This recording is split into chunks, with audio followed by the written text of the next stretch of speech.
सो भी क्या हुआ था, जो राजयोग सिखलाया था कभी सुनाया था? वो जो राजयोग सिखलाया था वो भी शास्त्रों में पूरा नहीं है। क्या शास्त्रों में पूरा नहीं है कि जो राजयोग सिखलाया था वो पूरा 100% राजयोग क्या है? उसका कोई नमूना होना चाहिए ना, नहीं होना चाहिए?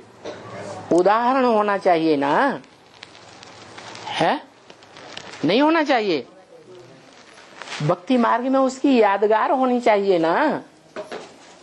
अरे नहीं होनी चाहिए? है? होनी चाहिए। तो बताओ वो यादगार क्या है जो राजयोग सीखा भी था और सिखाया भी था?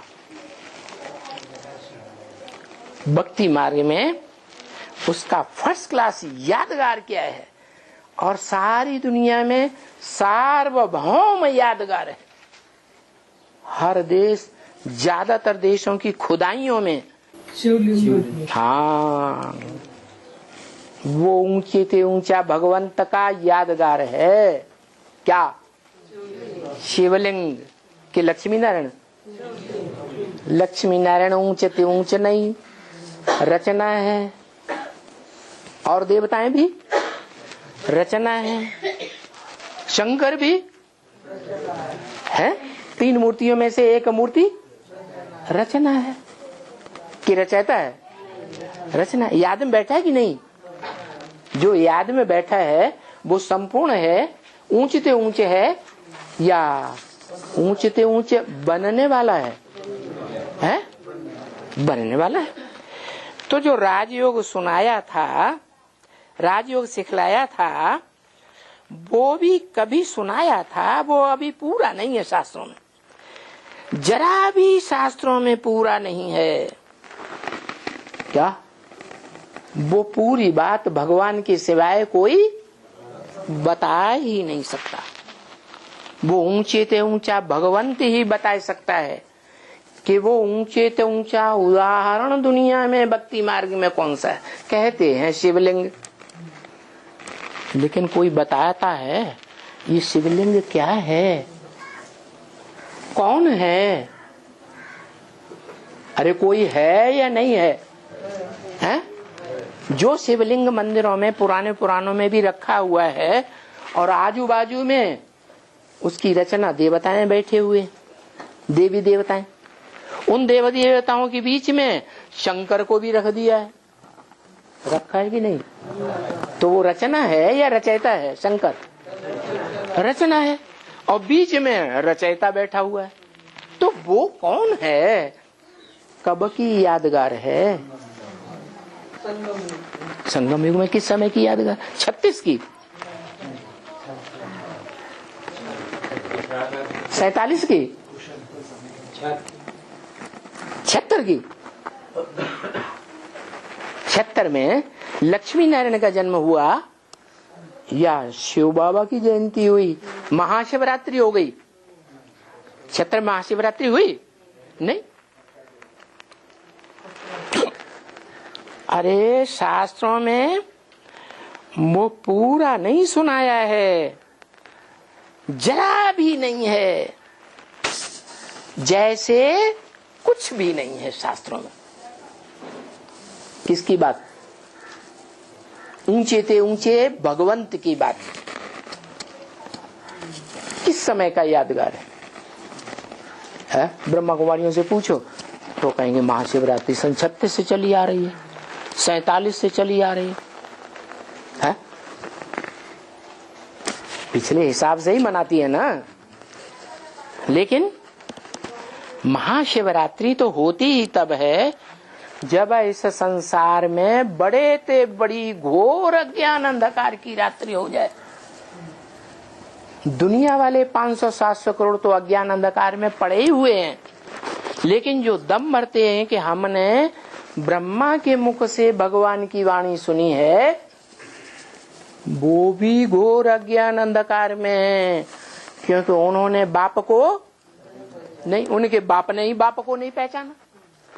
ब्रह्मा कुमारियों के बाप ब्रह्मा ने भगवान को पहचाना नहीं पहचाना। अच्छा, उनकी बात छोड़ दो।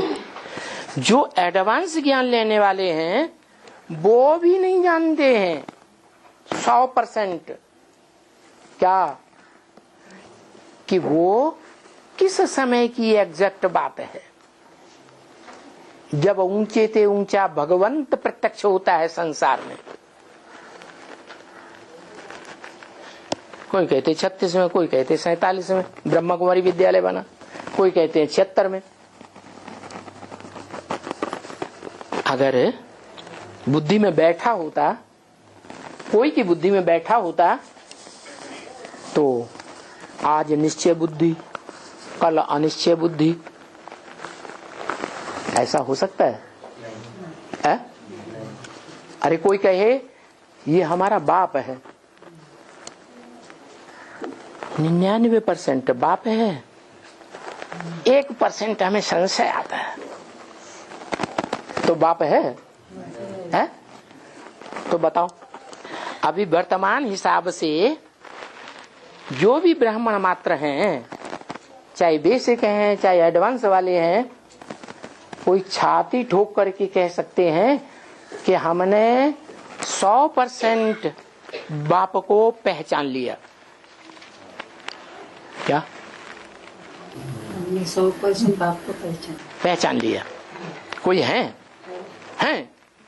अगर हैं, पहचान है, ज्ञान है, क्योंकि ज्ञान के लिए बोला है, नहीं ज्ञान सदृशम पवित्रम यही विद्यते। इस दुनिया में ज्ञान के सिवाय और कुछ भी पवित्र नहीं है। ज्ञान माने जानकारी, सच्चाई की या झूठ की? सच्चाई की जानकारी। अगर जान लिया कि इस दुनिया में सत्य कौन है, इस दुनिया में,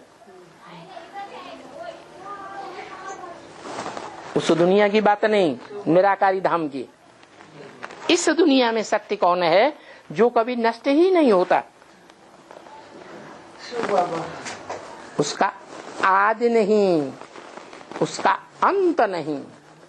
महाविनाश होगा, सारी सृष्टि का विनाश होगा, तो भी उसका विनाश, वो कालों का काल, महाकाल, जिसको कोई काल खा ही नहीं सकता।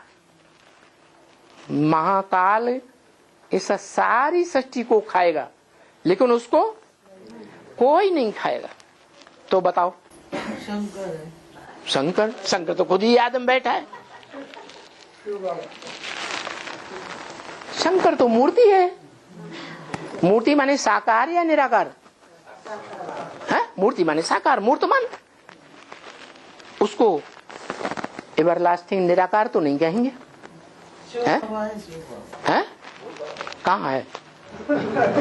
है? कहाँ है?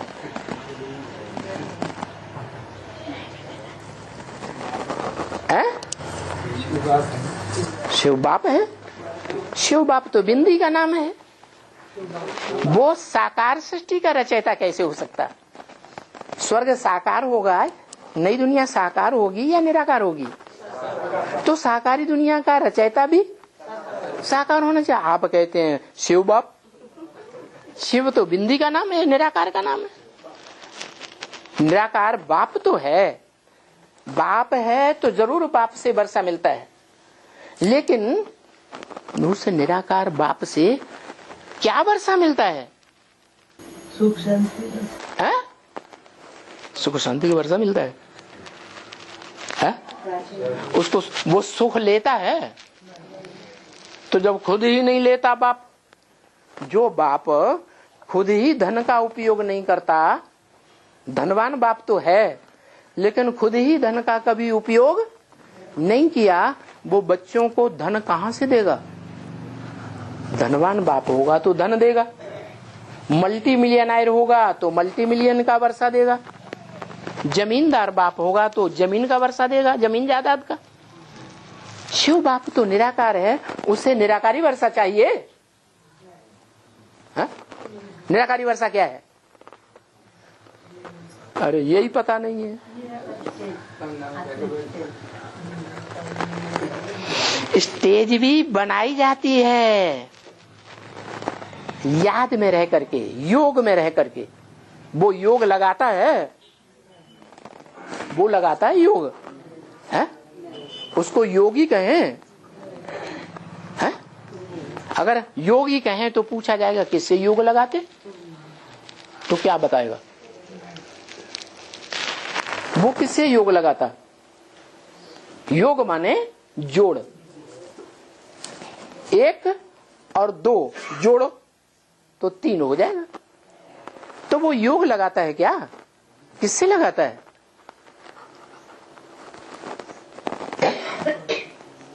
वो योगी नहीं है, योग लगाने वाला नहीं है। क्या योगी राज नहीं है, योगियों के ऊपर राज्य करने वाला। ये योगी ईश्वर नहीं है, योगियों के ऊपर शासन करने वाला नहीं है। क्या वो क्या है फिर? बाप है तो कुछ तो देता होगा। अरे बाप से तो वर्षा मिलता है, तो क्या वर्षा देता है? मुक्ति का वर्षा।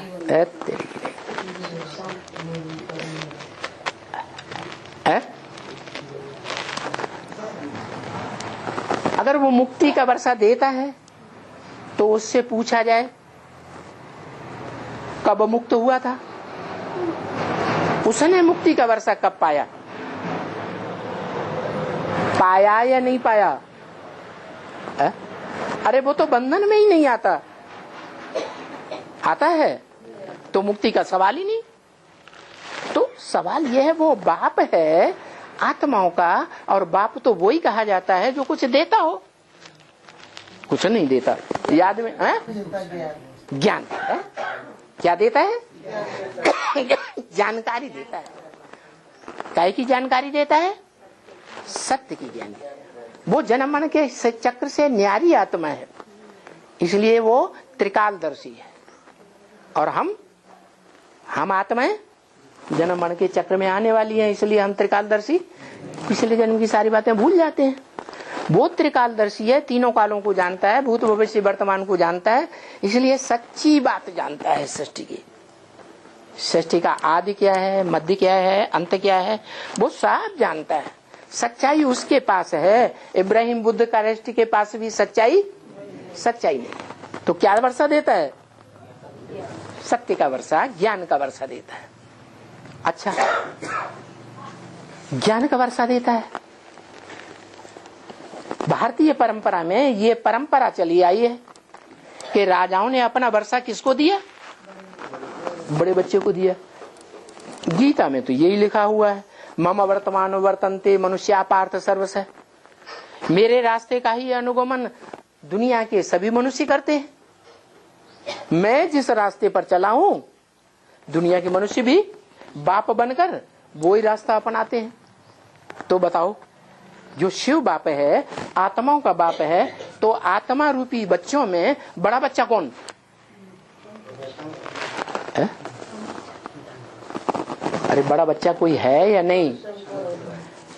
शंकर नाम तो बाद में पड़ता है। हाँ, 500-700 करोड़ का पिता फादर है, तो फादर जरूर मिलना चाहिए। फादर सिर्फ कहे और कभी मिले ही नहीं, वो फादर कैसे हो सकता? माने 500-700 करोड़ आत्माएं उस फादर को पहचानती हैं। आज नहीं तो कल पहचानेंगी, जरूर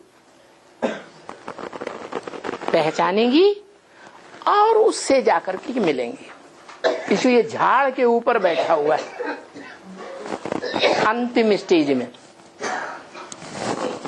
सृष्टि की सारी आत्माएं शरीर छोड़ छोड़ करके ऊपर जा रही है। झाड़ का चित्र देखा?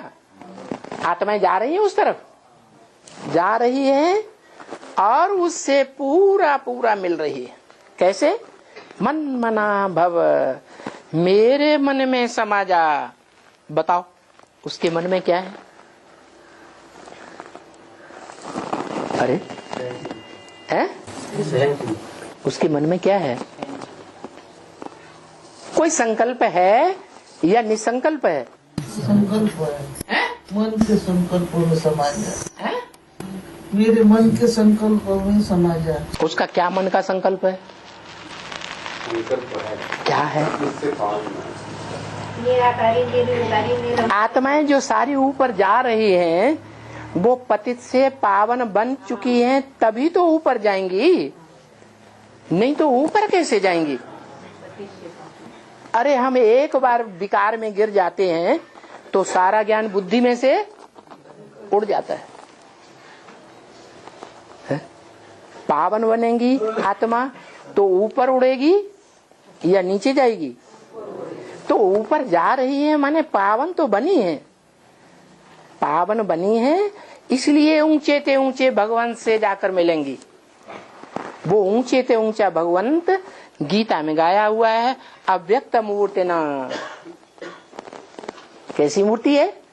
अव्यक्त भी है, माने आंखों से देखने योग्य नहीं है, लेकिन मूर्ति भी है। मूर्ति माने साकार। उसका जो सात्विक स्वरूप है भक्ति मार्ग का, वो सोमनाथ मंदिर में दिखाया गया। देखा, सुना? क्या देखा? लाल गोल पत्थर लिंग के रूप में दिखाया गया। वो बड़ा रूप है, मूर्त रूप है, साकार रूप है, और उसमें हीरा जड़ा हुआ है। वो किसकी यादगार? शिव बाप की यादगार। शिव बाप कहते हैं न मैं पूजी बनता हूं न पुजारी बनता हूं, और आप कहते हैं कि शिवलिंग में जो बिंदु है वो पूज्य है। ये तो श्रीमत के बरखिलाफ बात हो गई। अरे बताओ, वो जो हीरा जड़ा हुआ है वो हीरो पाटधारी की यादगार है या हीरा पत्थर होता है? पत्थर बुद्धि की यादगार है, हैं? वो पत्थर बनता है? नहीं, वो तो किसी गिनती में ही नहीं है। जितने भी रत्न हैं सब पत्थर बुद्धि बनते हैं, हीरा भी पत्थर होता है। तो सोमनाथ मंदिर में जो हीरा जड़ा हुआ है वो पत्थर बुद्धि की यादगार नहीं है, है? किसकी यादगार? हाँ, स्टेज की यादगार। कोई ने याद करके योग की ऐसी स्टेज बनाई है पुरुषार्थ करके कि वो शिव समान निराकारी बना है और संसार में हीरो पाटधारी के रूप में प्रत्यक्ष हुआ है। तो शिवलिंग में वो जो हीरा है वो कौन सी आत्मा की यादगार है? लक्ष्मी की है, लक्ष्मी की यादगार है? लक्ष्मी हीरा है कि हीरोइन है? वाह भाई, आप तो अपनी हमजिन्स की बड़ी बड़ाई कर देते। तो हीरा जो है वो उस आत्मा की यादगार है जिसने संपन्न स्टेज शिव समान बनाई है, बाप समान, उस बाप के समान जिसका कोई बाप नहीं है, उसके समान निराकारी स्टेज, निर्विकारी निरहंकारी स्टेज बनाई है। वो निराकारी स्टेज ही आज मंदिरों में, शिव के मंदिरों में पूजी जाती है। तो उसकी पूजा होती है या जिसने बनाई है उसकी पूजा होती है? अरे बुद्धि में ना आता हो तो पूछ लो। यहाँ से बाहर जाओगे तो बाहर की दुनिया के वाइब्रेशन में बह जाओगे, फिर बाहर की दुनिया के आसुरी संकल्प वो हावी हो जाते हैं। वो शिवलिंग में जो सात्विक शिवलिंग बनाया गया था, द्वापर के आदि में सतो प्रधान भक्ति थी या रजोतमो प्रधान थी? सतो प्रधान भक्ति में सतो प्रधान रूप था ना। जो सोमनाथ मंदिर में वो हीरा किसकी यादगार है? कौन सी आत्मा की यादगार है? हाँ, उस बाप की यादगार है जो बाप इस सृष्टि की सभी मनुष्य आत्माओं से मिलता है। आज नहीं तो कल पहचानेंगे और मिलेंगे भी जरूर। वो अव्यक्त मूर्ति है। मूर्ति तो है लिंग, साकार तो है, लेकिन उसमें हाथ पांव नाक आंख कान इंद्रियां नहीं है, हैं? इंद्रियां नहीं। इंद्रियों की याद ही, इंद्रियां देह का अंग है, देह भान का अंग है, या निराकारी आत्मा का अंग है? देवान का अंग है। वो ऐसी स्मृति में टिकता है, निरंतर याद की ऐसी स्टेज में टिकता है, एक सेकंड भी देह की स्मृति में नहीं टिकता। ऐसी स्टेज बना लेता है कि जो बाप कहते हैं मैं जब आता हूं तो तुम बच्चों को नंबरवार आप समान बनाता हूं। तो कोई तो 100% आप समान बनता होगा। जो बनता है उसकी यादगार शिव के मंदिर में शिवलिंग रखी हुई है। वो ही है ऊंचे से ऊंचा भगवंत।